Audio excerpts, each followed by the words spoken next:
우리 다 함께 기도 드심으로 하나님 앞에 영광을 올려드립니다. 자비하시고 인애로우시며 노하기를 더디하시는 사랑의 하나님, 하나님의 은혜를 참으로 감사를 드립니다. 2025년이 시작된 것이 엊그제 같은데 벌써 6월의 마지막 주 금요 예배를 하나님 앞에 드립니다. 2025년의 절반이 지나갑니다. 이 빠른 세월 가운데에 무엇을 어떻게 하는 것이 세월을 아끼는 것인지 깨닫게 하시고, 그 가장 빠른 길이 하나님의 말씀과 하나님의 방법과 하나님의 뜻대로 살아가는 것이요 성령님의 인도하심을 따르는 것임을 저희들이 깨닫게 하여 주옵소서. 세상이 저희를 그냥 내버려 두지를 않습니다. 어떻게 해서든 하나님으로부터 멀어지게 만들려고 하고, 저희 내부의 마음을 심란하게 하여 무질서하게 만들려고 합니다. 이러한 모든 상황과 환경을 주님께서 다스리시고, 모든 만나는 사람들을 주님께서 주장하여 주시고, 저희 마음속에 참된 그리스도의 평강을 허락하여 주셔서 힘들고 어렵지만 흔들리는 이 세상 가운데에 중심을 잘 잡게 하시고, 이 세대를 분별하여 하나님을 기쁘시게 할 수 있는 삶을 살아가는 저희 모두 되게 하여 주옵소서. 예배 시종을 주님께 맡겨드려오며 거룩하신 예수님의 이름으로 축복하며 기도드리옵나이다. 아멘. 첫 번째 드릴 찬양은 약한 나로 강하게, 가난한 날 부하게, 눈먼 날 볼 수 있게 주 내게 행하셨네. 우리가 얼마나 약한지를 잊어버릴 때가 참 많은 것 같습니다. 상황이 괜찮고 평안할 때는 모든 것이 다 평안하고 잘할 수 있는 것 같은데, 의외로 그 모든 것이 하나님의 은혜이고 상황과 환경이, 또 사람들이 우리를 들쑤셔 놓을 때 나도 모르게 그런 외부적인 상황에 내 마음이 심란해지고 흔들리고 예민해지고 날카로워지는 우리를 발견하게 됩니다. 이런 우리를 붙들어 주시는 분은 오직 주님밖에 없는 줄로 믿습니다. 그런 마음으로 약한 나로 강하게 찬양드립니다.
약할 때 강한 대신에 우리는 약함을 인정해야 됩니다. 시인해야 되고 고백해야 됩니다. 그럴 때에 하나님, 저는 도저히 할 수가 없습니다. 저의 약함을 아시는 주님께서 저로 강하게 하시고 흔들리지 않게 하시고 유동하지 않게 하시고 미혹되지 않게 하옵소서. 하나님께서 우리의 모든 상황과 환경과 사람들을 주장하시고 다스려 주셔야 되고 우리의 마음과 우리의 생각과 우리의 감정도 우리의 정서도 하나님께서 다스려 주셔야 됩니다. 우리가 약함으로 인해서 하나님의 강함을 더욱더 의지하기를 소망하면서 약할 때 강함 대신에 찬양드립니다.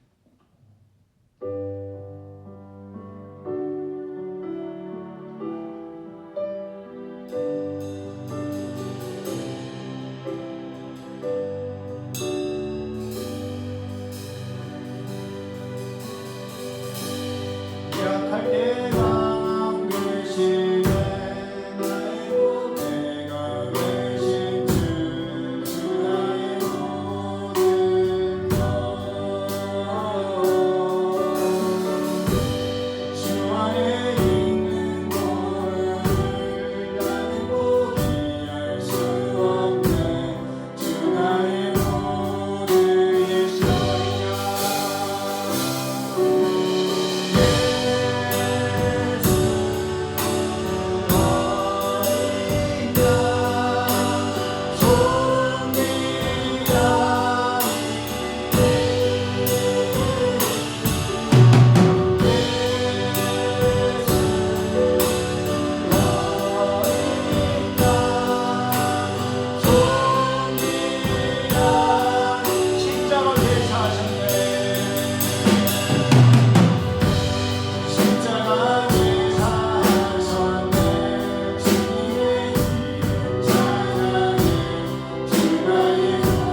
우리가 그럴 때가 있죠.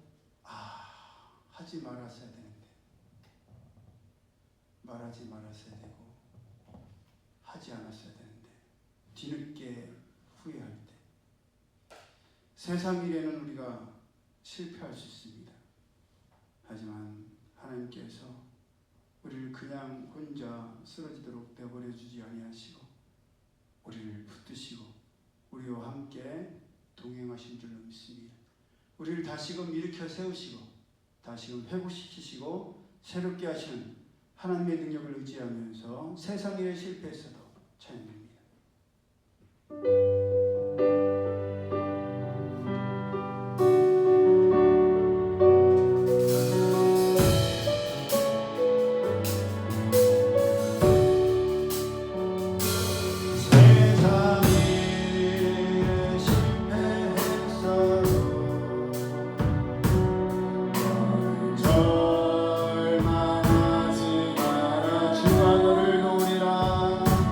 주가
세상 모든 풍파 너를 흔들어.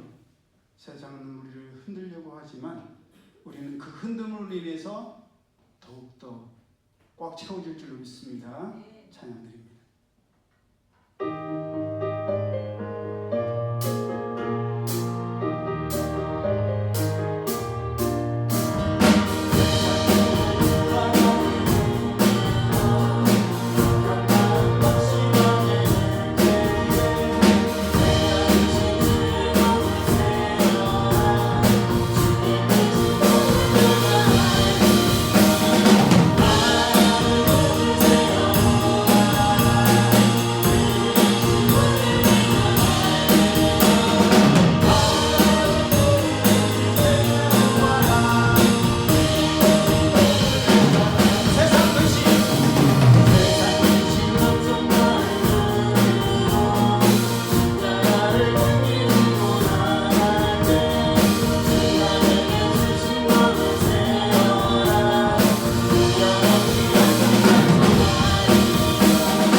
하나님 말씀 신약성경 로마서 16장 17절에서 20절까지의 말씀 함께 합독합니다. 로마서 16장 17절에서 20절까지의 말씀.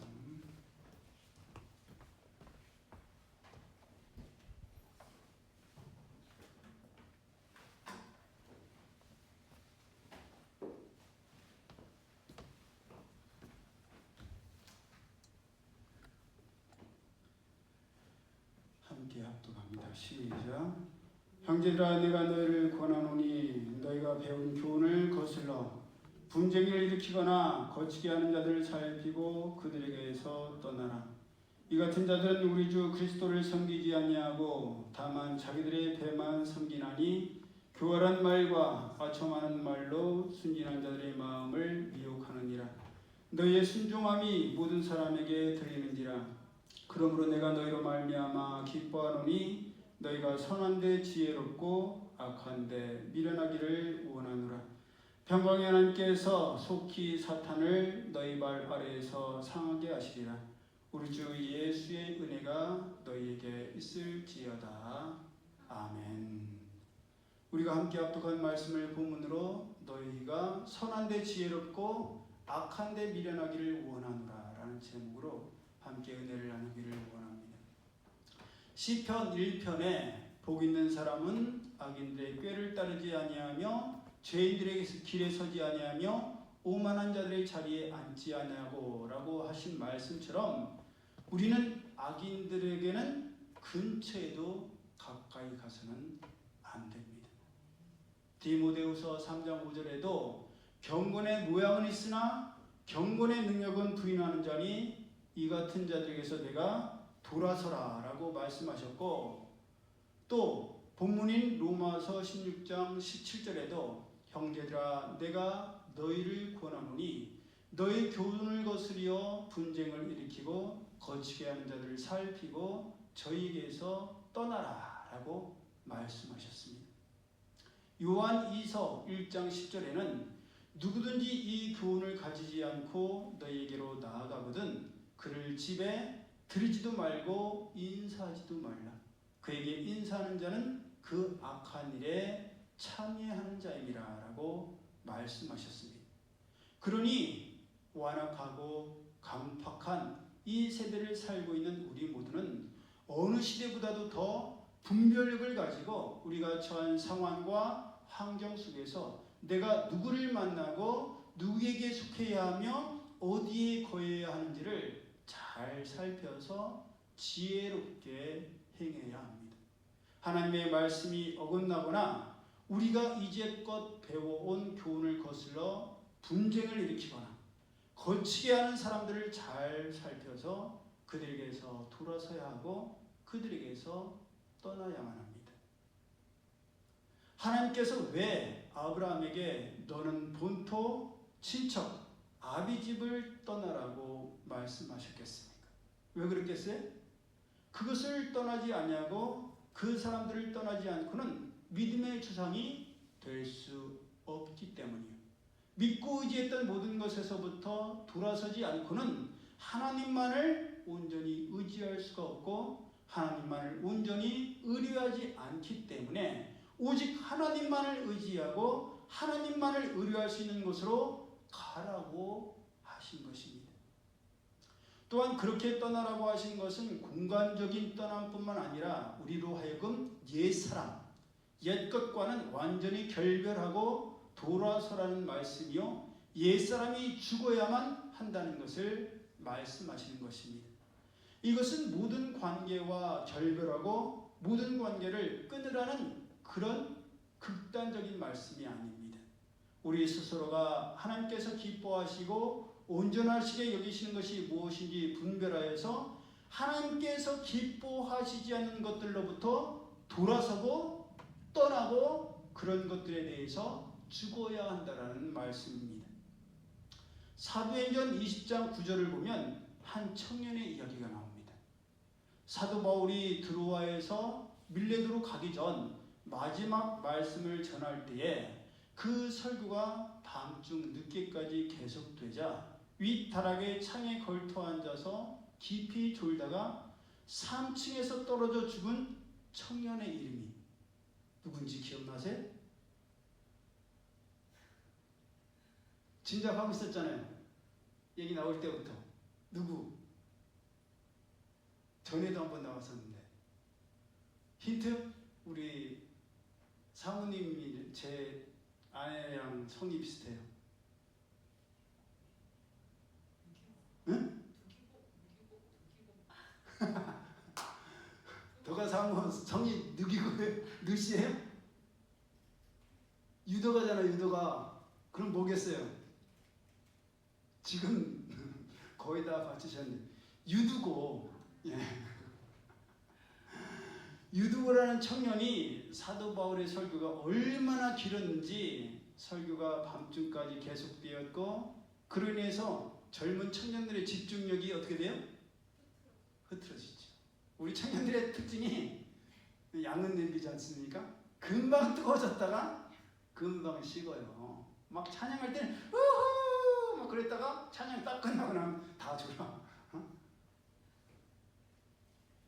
그렇게 말씀이 설교가 길어지니까 견디다 못해서 졸다가 3층 위타락에서 떨어져서 죽고 말았습니다. 여러분 생각해 보세요. 예배가 밤늦게까지 계속되고 있었는데 갑자기 위에서 사람이 떨어져서 죽었어요. 그러면 예배가 어떻게 됐겠어요? 예배가 난리가 났겠죠? 엉망이 됐겠죠? 3층에서 떨어져서 죽었으니까 어떻게 됐겠어요? 피가 낭자했겠죠? 또 무섭고 놀라서 소리 지르면서 피하는 사람들도, 우리 지금 상상해봐요. 여기 누가 떨어져서 죽었어. 그러면 무서워서 소리 지르기도 하고, 피가 나한테 튈까봐 그게 무서워서 도망간 사람들도 있고, 또 어떻게든 살리고 도와주려고 달려드는 사람들도 있을 것이고, 당장 빨리 병원으로 데려가야 한다라고 없는 사람도 있을 것이고, 전화기를 꺼내서 119에 전화해서 도움을 요청하는 사람들도 있을 것이고, 또 벌써 생각이 앞서가서 이 사람이 죽음으로 인해서 이 사람 가족에게 전화를 하고 그 이후에 우리 교회가 어떻게 될까, 거기에 대한 생각까지도 상상하고 예측하는 사람들이 있었을 거예요. 별의별 사람들이 다 있었을 거예요. 그런데 사도 바울은 내려가서 그 위에 엎드려 그 몸을 안고 사람들에게 떠들지 말라고, 소란을 그만두라고 하면서 그가 살아있다고 했으며, 그 말대로 유두고라는 청년은 죽었다가 다시 살아나서 그 교회의 산 증인이 되었습니다. 사람들은 살아난 유두고로 인해서 적지 않게 위로를 받았다라고 성경은 기록하고 있습니다. 그렇다면 당사자인 유두고는 그 이후에 어떻게 됐을까요? 예배를 드릴 때마다 무슨 생각이 났겠어요? 졸다가 떨어져 죽었던 기억이 아찔하게 날 거예요. 그러면 잠깐 졸리면 무슨 생각이 들겠어요? 이러다가 또 죽어. 예배 드리다가 조는 건 죽는 거야. 그리고 주변에 예배를 드리다가 조는 또 다른 후배 청년들을 봤어요. 그럼 뭐라고 얘기하겠어요? 예배 드리고 나서, 누구야? 너 정신 똑바로 차려야 돼. 야, 예배 드리다가 조는 거는 죽는 거야. 죽는 일이야. 다른 사람이 예배 드리다가 졸고 딴짓하면 죽는 거라고 얘기하면 말이 먹히겠어요? 안 먹히겠어요? 안 먹히죠. 무슨 엉뚱한 소리야. 영적으로 중요한 건 알겠는데 설마 죽어? 말도 안 되지. 그러는데 그 교회 사람들은 진짜 죽어. 유두고 저 사람 죽었잖아. 예배 드리다가 졸다가 떨어져서 죽었어. 그리고 유두고가 예배는 영적 전쟁이야. 우리에게 졸음을 주는 건 마귀고 우리를 죽이려고 하는 일이야. 그런 간증을 할 때마다 사람들이 어떻게 되겠어요? 굉장히 마음 깊이 다가오게 될 거예요. 제가 하나님의 나라라는 찬양을 우리 찬양팀이랑 같이 하려고 올렸어요. 그 가사가 이렇습니다. 잘 들어보세요. 하나님의 나라의 제목이 주가 통치하시고 다스리시는 나라. 주를 향한 찬양이 멈추지 않는 고통과 아픔이 없는 하나님 나라. 먼저 주의 나라와 주의 의를 구할 때 모든 것 더하리라 말씀하신 주. 세상 염려 내려놓고 주께 경배해. 만왕의 왕 되신 예수여 내 안에 임하소서.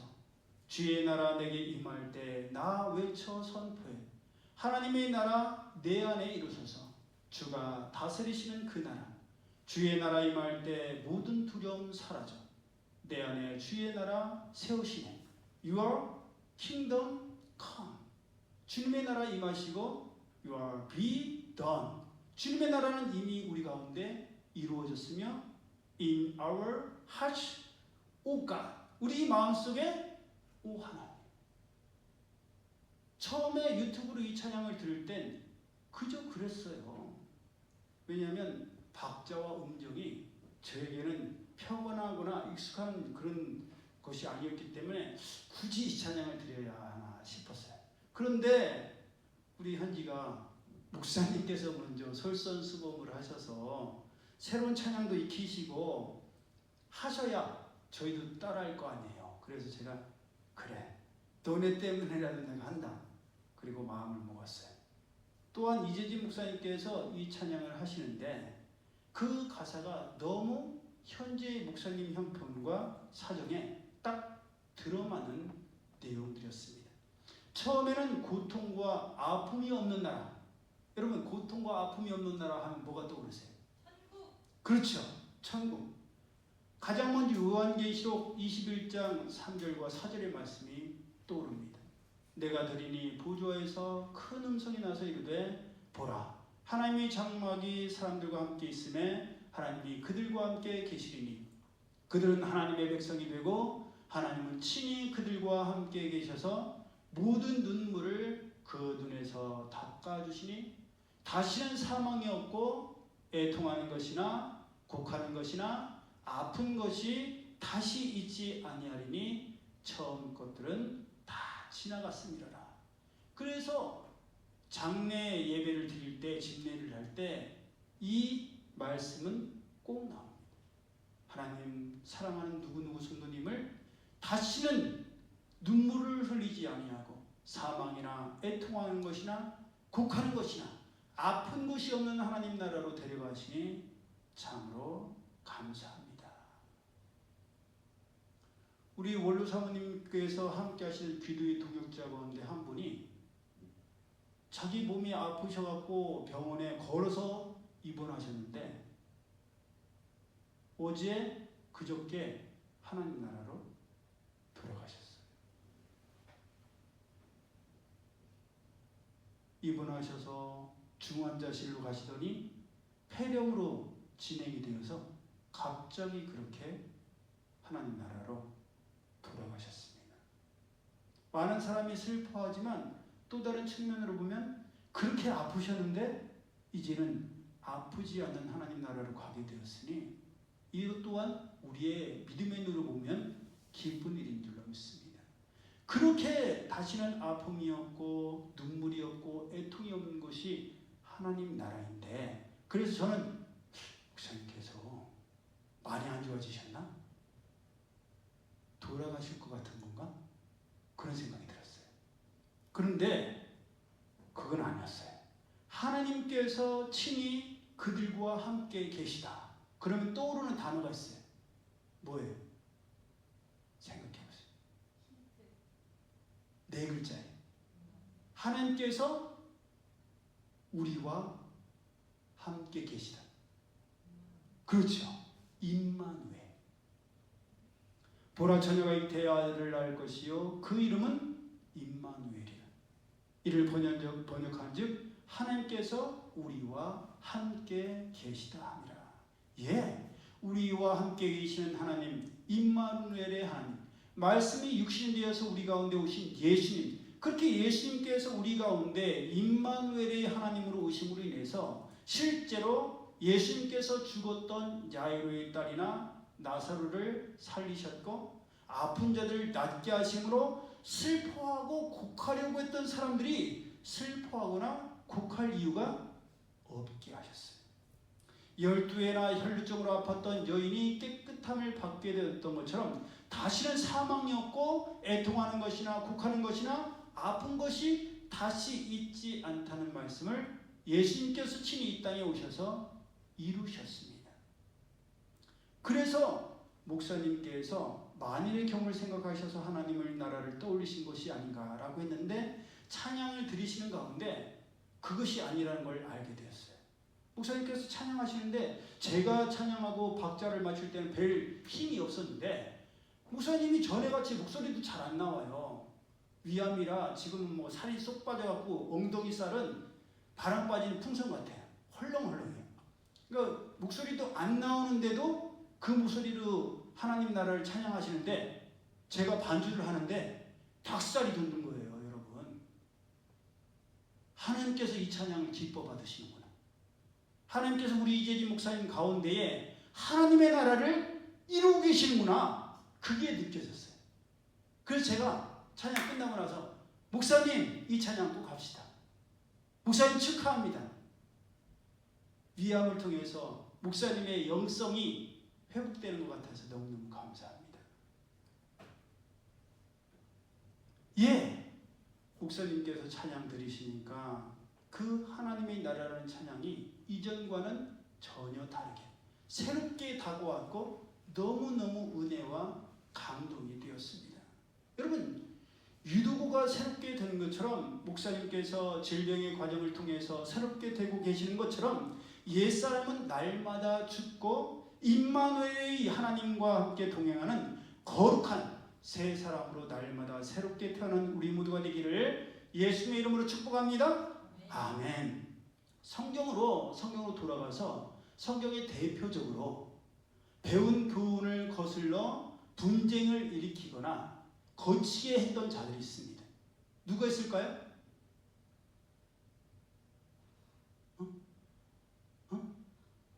그렇죠. 역시 새벽 예배를 드리는 사람은 달라요. 민수기 16장에 나오는 고라와 다단과 아비람과 오늘 비롯한 250명이 당을 짓고 모세와 아론을 거스른 일이 그러했어요. 오늘 로마서의 말씀과 어쩜 그렇게 떨어지는 말씀이 오늘 새벽에 선포됐는지. 그럼 제가 머리가 그렇게 좋은 사람이 아니에요. 제가 이럴 줄 알고 미리 로마서 16장의 말씀과 민수기 16장의 말씀을 같이 결합해놨던 게 아니에요. 일정을 그렇게 짠 게 아니에요. 저는 그냥 순서대로 했는데 어쩜 이렇게 절묘하게. 오늘 새벽의 말씀이 민수기 16장이 아니었으면 제가 이 예를 생각하지 못했을 수도 있고 우리 현지도 맞추지 못했을 수도 있을 거예요. 주동자인 고라는 모세의 친사촌이었습니다. 다단을 비롯한 나머지 사람들은 르벤의 자손들이었습니다. 르벤 하면 떠오르는 게 뭐예요? 첫째, 장남이었죠. 그런데 성우였던 비라와 통간함으로 인해서 장남의 직분과 축복을 잃어버린 사람이 바로 르벤이에요. 그래서 그 후손들도 잃어버린 장자의 직분과 또 축복권을 되찾고 싶은 욕심이 많았습니다. 고라도 모세의 친사촌으로서 성막 봉사와 종교 교육에 대한 책임을 맡았던 레위인인데 자기도 제사장이 되고 싶어서 모세와 아론을 거스렸던 겁니다.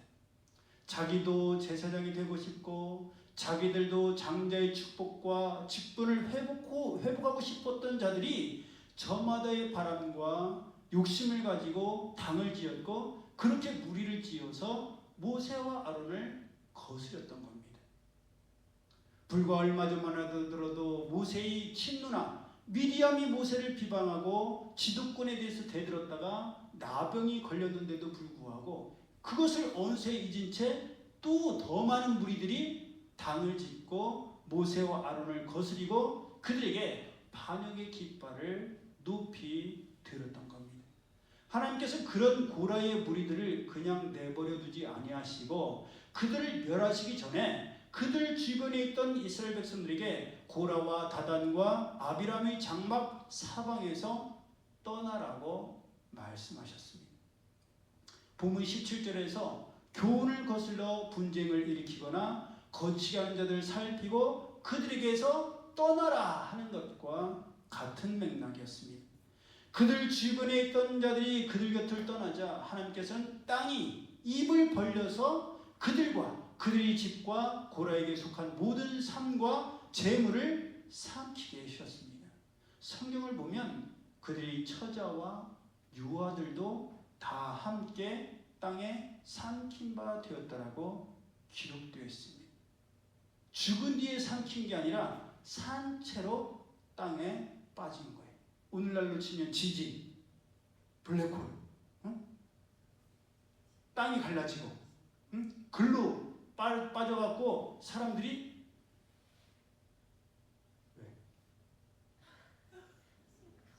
싱크홀인데 블랙홀이라고 했군요. 그랬었군요. 예, 어찌됐든 홀로 빠져갖고 죽는 것과 똑같죠. 그러니까 사람들이 무서웠겠어요, 안 무서웠겠어요? 우리가 유튜브 같은 거 보다 보면 왜 갑자기 싱크홀에 차가 빠지고 오토바이가 빠졌는데 그 오토바이에 빠진 사람이 다른 데서 발견됐다잖아요. 그 뉴스 보셨죠? 하수도에 떠내려갖고 다른 데서 시체가 발견됐어요. 그러니 기분 좋게 오토바이 타고 가다가 그래서 오토바이 타면 안 돼요. 떨어져서 죽어갖고 얼마나 무섭겠어요. 깨끗한 물 먹다가 익사해도 억울한데 그 더러운, 물론 죽는 순간에 그런 생각할 여유도 없었겠지만 얼마나 비참한 죽음이에요. 어른도 무서운데 하물며 유아, 깐난쟁이들이 땅이 갈라져서 죽을 때 얼마나 무섭고 얼마나 두렵겠어요. 그러니까 그 주위에 있던 사람들도 갈라진 땅으로 자기들도 빠질까봐, 자기들도 삼켜질까봐 두려워 도망쳤다는 거예요. 우리 같으면 어떻게 되겠어요? 땅이 갈라져. 그럼 우리도 도망치겠죠? 이 17절의 말씀이 바로 그래요. 그들에게서 떠나라. 그들과 같이 있다가는 너희들도 고라와 다단과 아비람과 그들이 빠지는 것처럼 같이 멸망당한다. 그러니 아예 근처에 있지도 말아라 라고 말씀하시는 거예요.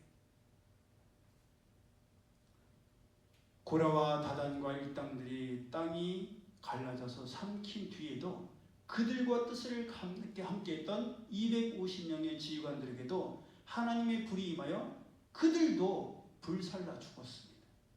그뿐만 아니라 암묵적 동의로 그 곁에 서 있던 자들 가운데 뭔지 알겠죠? 적극적으로 그 반란에 가담은 안 했어요. 고라의 편에 서진 않았어.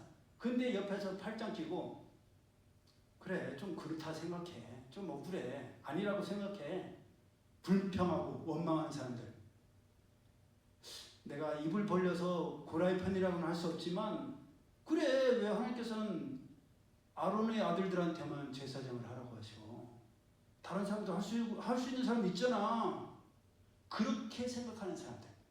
하나님의 결정에 대해서 알게 모르게 원망과 불평의 생각, 비난과 정죄를 갖고 있던 사람들에게도 연병이 임하여서 14,700명이 죽고 말았습니다. 그러니 하나님께서 교훈을 거슬러 분쟁을 일으키거나 거치게 하는 자들을 살피고 그들에게서 떠나라고 하실 때는 두려움과 경외심을 가지고 즉각 떠나고 돌아서야 합니다. 그리고 그것만 돌아서는 게 아니라 나 역시 그렇게 분쟁을 일으키고 거스리는 자가 되지 않도록 조심해야 되는 거예요. 왜냐? 그들이 그렇게 죽었는데 똑같은 행태를 하면 나 역시도 그렇게 죽을 수밖에 없기 때문이에요. 생각해 보세요. 거미 싫어하잖아요. 거미가 집을 지었어. 징그러워서 거미 집만 제거했어. 그러면 돼야 안 돼요? 뭐를 제거해야 돼? 거미를 제거해야죠. 거미를 제거하지 않고 거미를 죽이지 않고 거미줄만 제거해서는 또 딴 데 가서 또 줄을 치고 또 집을 짓는단 말이에요. 그러니 우리 속에 있는 그런 분쟁, 거치게 하려고 하는 거미를 죽여야 되지 거미줄만 피해서는 안 된다는 것을 우리는 명심해야 됩니다. 본문을 보면 이 같은 자들은 우리 주 그리스도를 섬기지 아니하고 다만 자기들의 배만 섬기기 때문에 교활한 말과 아첨하는 말로 순진한 자들의 마음을 미혹한다고 되어 있습니다. 예수님께서 우리 삶의 주인이 되시면 하나님의 말씀과 하나님의 방법대로 살 수밖에 없습니다. 왜냐? 종은 주인의 명령과 법을 따르기 때문입니다. 그런 줄 알면서도 거짓말과 교활한 말에 속아서 어쩔 수 없이 그들과 함께하고 그들을 따라가서는 안 됩니다. 돌아서야 하고 떠나야 합니다. 로마서 16장의 가장 대표적인 말씀이 19절에 기록되어 있습니다. 뭐라고 기록되어 있어요? 너희가 선한데 지혜롭고 악한데 미련하기를 원하노라. 분명히 선한데 뭐하고? 지혜롭고 악한데 미련하라고 말씀하셨어요. 그런데 우리는 반대일 때가 더 많고 반대가 되기 더 쉽습니다. 선한 데는 미련하고 악한 데는 지혜롭기 쉽고 그럴 때가 더 많은 거예요. 어떤 것이 선한 줄 뻔히 알면서도 모르는 것처럼 행동하고 미련한 것처럼 행동하려고 합니다. 하나님께서 사랑하는 딸아 그러면 안 돼. 그거를 알아야 몰라요. 우리가 알아야 몰라요. 알아요. 아는데 뭐예요? 모르는 척해요. 아들아 오늘 포도원에 좀 일하러 가라. 아들아 야 너 말이야 너 안 들려? 못 들은 척해. 왜?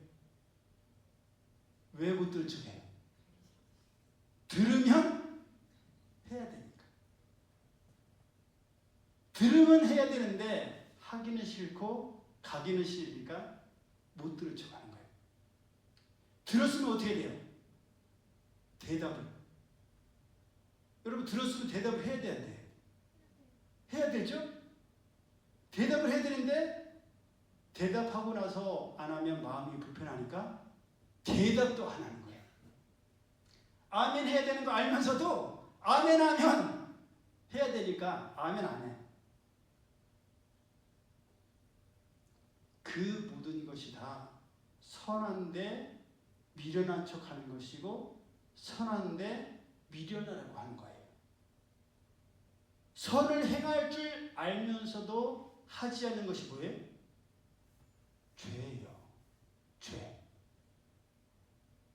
죄의 원어적인 의미 아시죠? 못 들어보셨어요? 죄의 원어적인 의미는 관역이 있어요. 양궁에.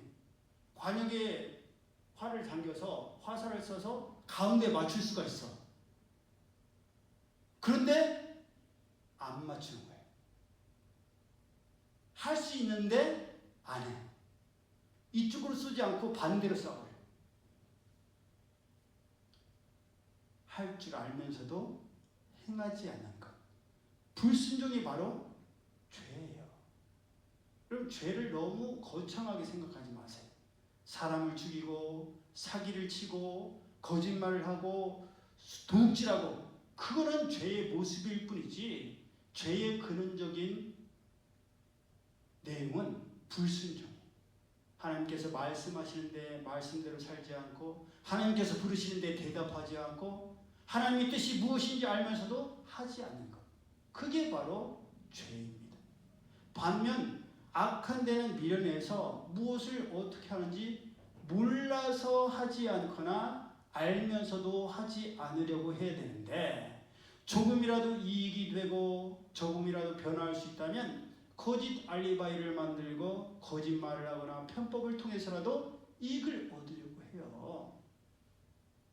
악한데 더 지혜로우려고 하는 것이 우리의 머리예요. 그래야 안 그래? 가만히 있어도 편법으로 어떻게 하나. 최대한 말씀에 걸리지 않고 내 마음도 불편하지 않고 이익도 얻을 수 있는 게 무엇일까? 그런 계산기가 돌아가는 것이 우리의 마음입니다. 오늘 아침에 새벽에 저희 사택에 있는 아파트에 들어가려고 하는데 거기에 공고가 붙었더라고요. 옆 아파트가 지금 공사를 하고 있어요. 새로 신축을 하고 있어요. 그 철도길이 있는 데다가 싹 밀고 새로 아파트를 짓고 있는데 거기 아파트가 들어서니까 어떻게 되겠어요? 시끄럽죠. 진짜 시끄러워요. 그리고 먼지도 많이 생기고 보였던 그런 것도 다 가려지고 또 해도 일조량도 또 방해를 받고 그러니까 공고에 뭐라고 붙었냐? 분진 및 소음, 일조권에 대한 보상을 받자고 비상회의를 하자는 거예요. 대표를 뽑아서 그 대표를 통해서 보상을 받자는 얘기. 많이 들어보셨죠? 예, 건물을 지으면 그 건물을 통해서 자기들에게 유익한 것. 전에 우리 장로님 중에 한 분이 건축업을 하셨는데 산성감리교회 지을 때 정림동에 들어가는 길에 레미콘 트럭이 들어가는 길에 먼지가 많이 난다고 주민들이 길을 막아서 집집마다 에어컨을 설치해 줬어요. 각 가정마다. 그러니까 문을 열어줬어요. 그런 일들이 다반사인데 그런 보상을 받기 위해서 모임을 갖자는 거예요. 물론 우리 가운데 실질적인 피해가 있고 손해를 봤다면 당연히 보상을 받아야 되죠. 하지만 그런 실제적인 피해 때문에가 아니라 보상을 받기 위한 청구를 위한 목적으로 그 모임에 함께한다면 이는 바람직한 그리스도의 삶이 아닐 거예요. 우리는 악한 일에는 뭐 해야 돼요? 비전해야 돼요. 이걸 해결해서 이걸 통해서 이익이 생긴다는 걸 알아도 이것이 악한 데에 지혜로운 일이라면 그 일에 동참하지 말아야 됩니다. 하나님의 뜻은 하나님의 백성이요 하나님의 자녀인 우리가 선한 일에는 지혜로워서 이 선한 데 지혜로운 것은 무엇이냐? 무엇이 하나님의 영광을 위한 일이요 하나님 나라의 일인지를 분별하여서 그 일에 최선을 다하는 것. 그게 바로 선한데 지혜로운 일이에요. 어떻게 해야 하나님의 일을 더 잘하고 더 많이 할지를 생각하고 근심하고 노력하기를 하나님께서는 원하시는 거예요. 고린도서 7장 10절에 하나님의 뜻대로 하는 근심은 후회할 것이 없는 구원에 이르게 하는 회개를 이루는 것이요 세상 근심은 사망을 이루는 것이니라. 보라, 하나님의 뜻대로 하는 이 근심이 너희로 얼마나 간절하게 하며 얼마나 변증하게 하며 얼마나 분하게 하며 얼마나 두렵게 하며 얼마나 사모하게 하며 얼마나 열심 있게 하며 얼마나 벌하게 하였는가. 너희가 일체 그 일에 대하여 일체 너희 자신의 깨끗함을 나타내었느니라. 이것이 바로 선한데 지혜로운 거예요. 반면에 선한데 미련한 것은 고린도전서 7장 32절 이하에 잘 나와 있습니다. 장가가지 않은 자는 주의를 염려하여 어찌하여야 주를 기쁘시게 할까 하되 장가간 자는 세상 일을 염려하여 어찌하여야 아내를 기쁘게 할까 하여 마음이 갈라지며 시집가지 않은 자와 처녀는 주의를 염려하여 몸과 영을 다 거룩하게 하려 하되 시집간 자는 세상 일을 염려하여 어찌하여 남편을 기쁘게 할까 하느니라. 예, 선한데 지혜로운 것이 무엇인지 알면서 미련한 척하려고 하고 미련하기로 작정하는 것, 그것이 바로 선한데 미련한 것입니다. 오늘 예배드리는 우리 모두에게는 하나님께서 주신 지혜와 명철이죠. 그리고 우리에게 깨닫게 하시는 성령님의 인도하심이 있습니다. 그러므로 우리에게 주시는 그 지혜와 명철을 따라서 선한 일에는 지혜롭고 악한 일에는 미련하여서 어떻게 할지 몰라서 거짓말하지 않고 속이지 않고 거스르지 않고 불순종의 죄를 짓지 않은 우리 모두가 되며 진정 선한데 지혜롭고 악한데 미련한 우리 모두가 되기를 예수님의 이름으로 축복합니다. 아멘. 기도드립니다. 사랑의 하나님 감사합니다. 선한데 지혜롭고 악한데 미련해야 되는 것을 알면서도 선한 데는 미련하고 악한 데는 지혜로우려고 합니다. 선한 일을 알면서도 못 들은 척하고 대답하지 않으려고 하고 하지 않으려고 합니다. 알면서도 행하지 않으려는 것이 죄인 줄 알면서도 그 길로 가려고 합니다. 해서는 안 된다는 걸 무엇보다도 잘 알면서 모르는 척하고 못 들은 척하고 하려고 하는 악한 못된 심보가 저들 가운데 있습니다. 그런 것들로부터 돌아서고 떠나라고 말씀하신 하나님의 말씀을 명심하여서 어떤 것이 하나님께서 기뻐하시고 하나님 보시기에 선한 일을 지혜롭게 잘 분별하여서 그 뜻에 순종하는 저들 되게 하시고 어떤 것이 악한 것인지 깨달아 그 악한 일에 대해서는 지혜롭지 아니하고 미련해서 하고 싶어도 무엇을 어떻게 해야 되는지 몰라서 하지 않는 저희들 되게 하여 주옵소서. 이제는 우리 주 예수 그리스도의 은혜와 하나님 아버지의 그 크신 사랑하심과 성령님의 교통하심, 선한데 지혜롭고 악한데 미련하기를 원하는 이들 모두에게 이제로부터 영원히 함께 하실지어다. 아멘.